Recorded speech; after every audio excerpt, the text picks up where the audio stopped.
Rais wa Marekani asema anafikiria kumaliza operesheni ya kijeshi Mashariki ya Kati. Katibu mkuu wa Umoja wa Mataifa asema anashirikiana na bodi ya amani ya Trump kwa ujenzi mpya wa Gaza. Na marais wa Kenya na Uganda kukutana kuhusu upanuzi wa reli ya kisasa SGR. Habari kamili. Tehran. Rais wa Marekani Donald Trump amesema utawala wake unafikiria kumaliza operesheni za kijeshi Mashariki ya Kati licha ya nchi hiyo kutangaza kutuma meli zaidi za kivita na jeshi la wanamaji katika eneo hilo, huku Iran nayo ikitishia kushambulia maeneo ya utalii duniani kote. Taarifa hizo za mkanganyiko za Marekani zinakuja baada ya kupanda tena kwa bei ya mafuta na hivyo kupelekea kushuka kwa soko la hisa la Marekani.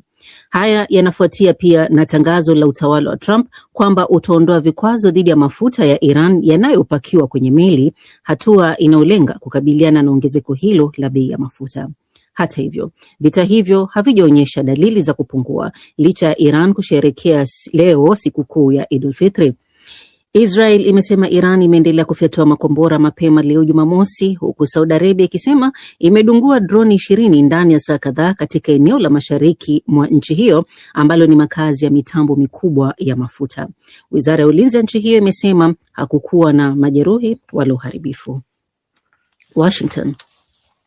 Katibu mkuu wa Umoja wa Mataifa Antonio Guterres amepongeza dhamira ya bodi ya amani iliyoanzishwa na rais wa Marekani Donald Trump ili kufadhili na kusimamia mpango wa ujenzi mpya wa Gaza, ikiwa ni pamoja na nyumba na miundombinu ya Palestina. Haya yameripotiwa leo na shirika la kimataifa la habari Politico.